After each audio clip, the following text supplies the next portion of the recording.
कहते हैं उस जंगल में एक प्राचीन मंदिर है जहां कामदेवी श्यामवर्णा की पूजा सिर्फ संभोग और बलिदान से होती है। रघु और काव्या फॉरबिडन प्रेमी वहां पहुंचे। नग्न शरीरों पर तांत्रिक लकीरें और आंखों में अंधा विश्वास।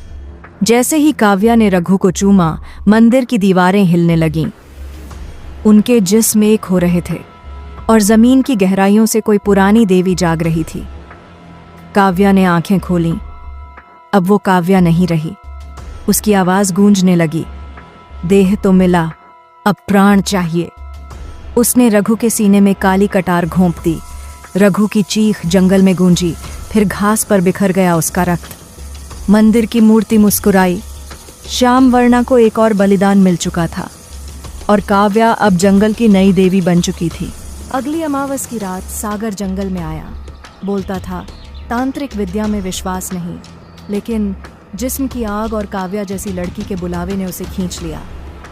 मंदिर के पास काव्या खड़ी थी, लाल साड़ी में, बिना पलक झपकाए। उसने कहा, अगर मेरा प्रेम चाहिए तो देह नहीं, आत्मा देनी होगी। सागर हंस पड़ा और उसे बाहों में भर लिया। शुरुआत कामुक थी, होंठों से होंठ टकराए, शरीर तपने लगा। लेकिन जैसे ही वो चरम पर पहुंचे, काव्या की आंखों से काला लिक्विड बहने लगा। उसके बाल जमीन पर फैलकर नागिन बन गए।